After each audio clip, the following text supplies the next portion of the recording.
आज हम बात करेंगे कि ऐसे लोग जिनकी आवाज़ बैठ जाए तो उसके लिए होम्योपैथी की कौन सी अद्वियात जो हैं अगर उसका फार्मूला बना के इस्तेमाल करें तो उनकी जो हॉर्सनेस है, आवाज़ का जो यानी कि भारीपन है, उससे उनको निजात मिल सकती है।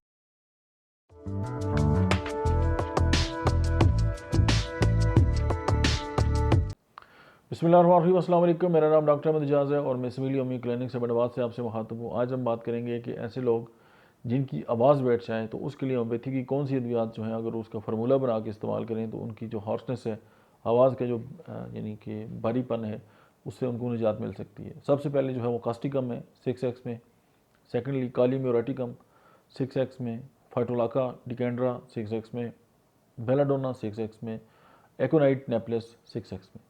तो ये जो 5 अद्वियात हैं, इन सबको मिला के जो है वो 2 घूंट पानी में मिला के इस्तेमाल करें दिन में 3 से 4 बार, और आवाज़ जो है उसकी जो बैठी हुई आवाज़ है, हॉर्सनेस है जो आवाज़ के अंदर, वो बहुत हद तक ख़त्म हो जाएगी और 100% जो है पेशेंट आपका रिकवर हो जाएगा।